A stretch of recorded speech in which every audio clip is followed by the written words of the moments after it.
Tickle test. Tickle test. Good, good, good.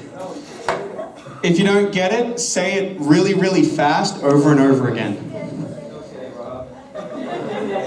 You got it. You got it. This row here, I got it. Then say it backwards. Now he gets it.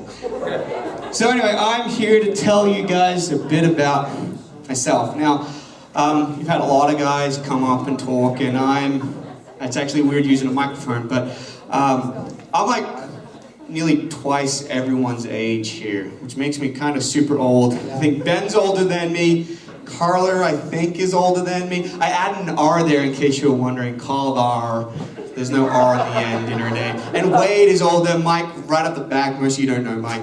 So I'm pretty old, about twice your age. And I have a pretty extensive list. And I started off with a joke, because all good speeches start off with a joke. That's the tickle test. Think about it. But to kind of move forward, I was going to let you guys ask me some questions. But I kind of preempted that because I know the one question that all of you is going to ask. And it's, Rob, how many guitars do you have? 25 last time I counted. 26 and a half last time I counted. 26 and a half, yes. Yes, no, one is just a body. But we'll get to that a bit later. There's actually 3 parts to my story.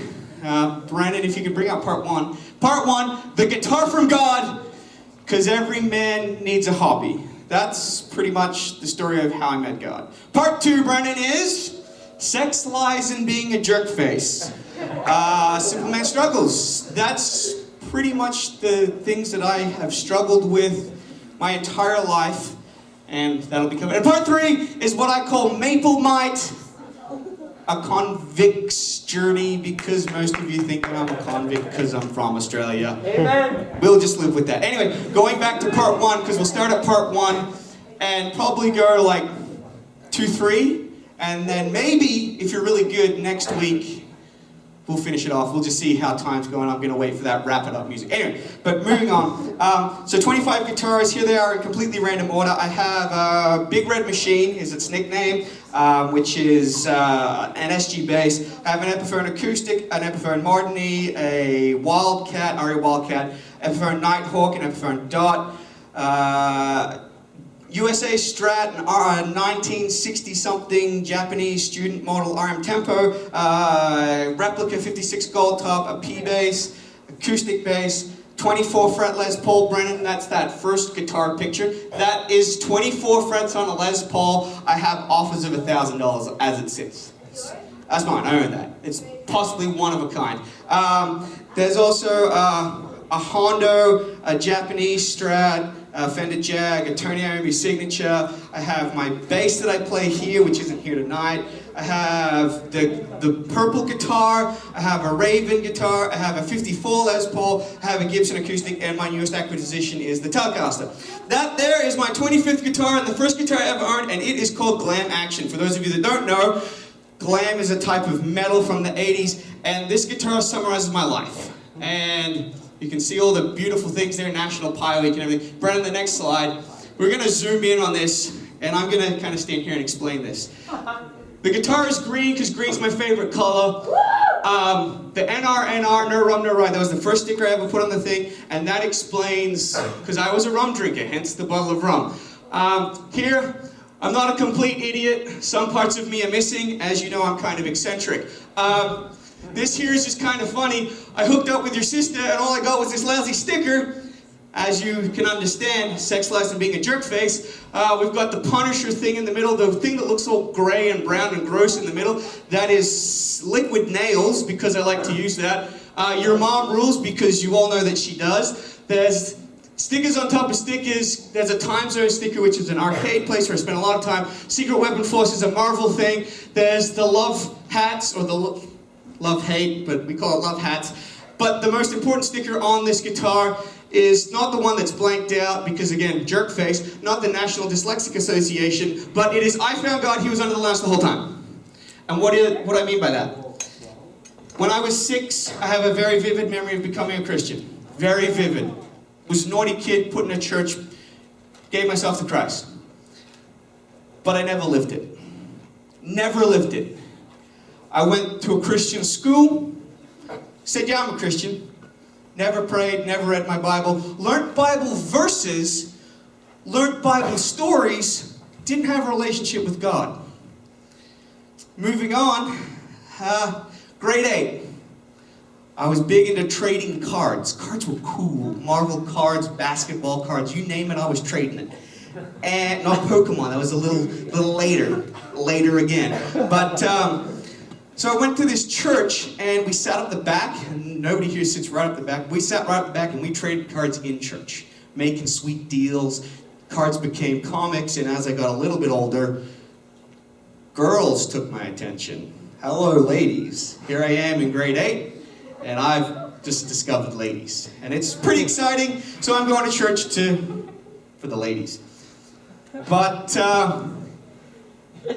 over a 2-year period, grade 8 to grade 10, from what I can remember, I asked out 14 girls. All of them said no. Yeah, it's funny. It is. It is funny. But imagine being 14, 15, all the people around you at school are getting girlfriends, and you're the loser. But you're the coolest, you're one of the coolest guys at school, legit. And yet, nobody wants to go out with you. And I'm saying I'm a Christian, but I don't have a relationship with God. So I'm like, what the hell, God? Sorry, Wade. Sorry. What the heck, God? You still have here. Yeah. Anyway, so grade 10, halfway through grade 10, I meet a girl, and it's the best moment of my life. People can't believe it. I couldn't really believe it, but it happened, and it was fantastic.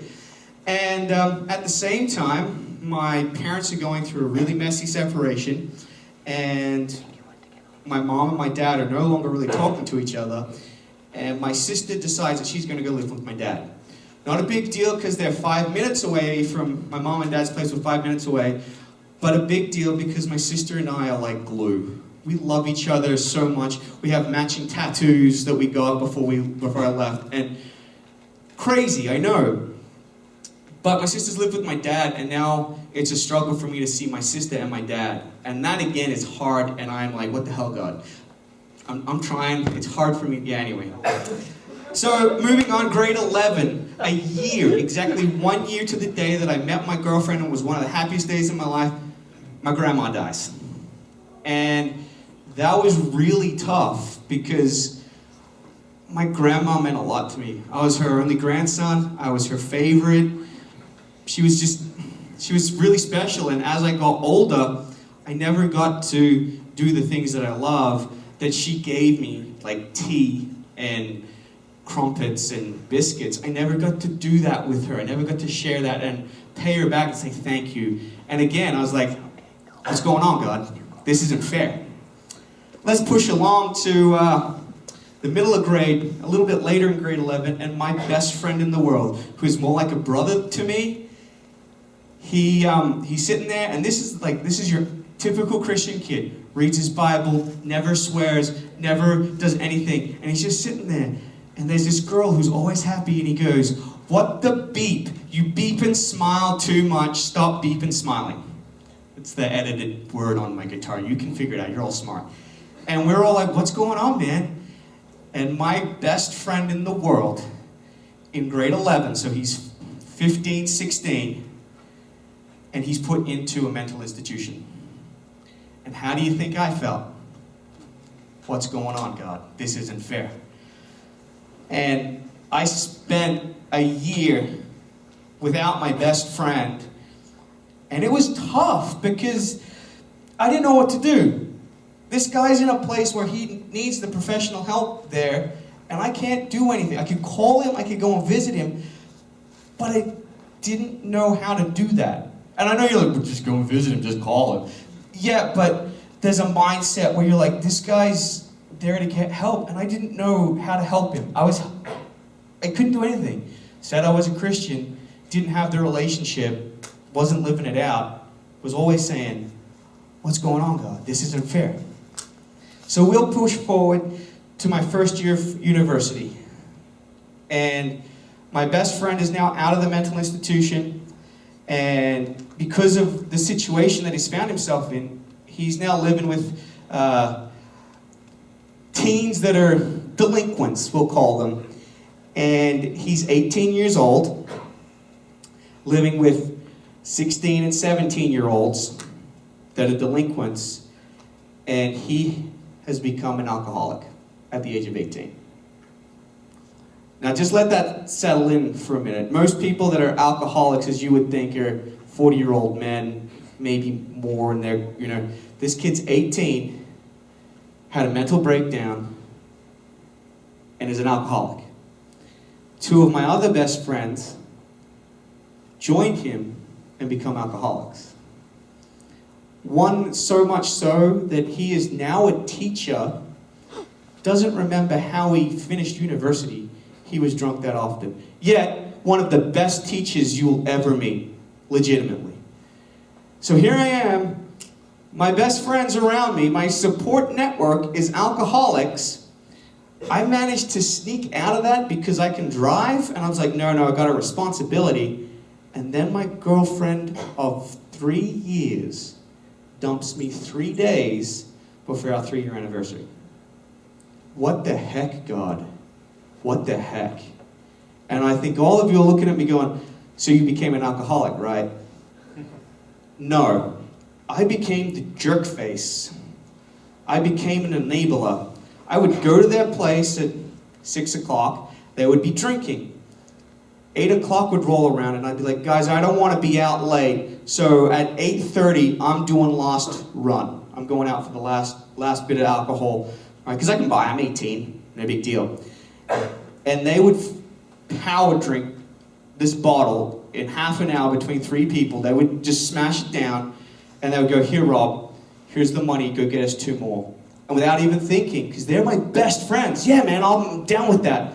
And out I would go, and I was enabling my best friends in the world to be alcoholics. And it didn't click until I was like, what the heck am I doing?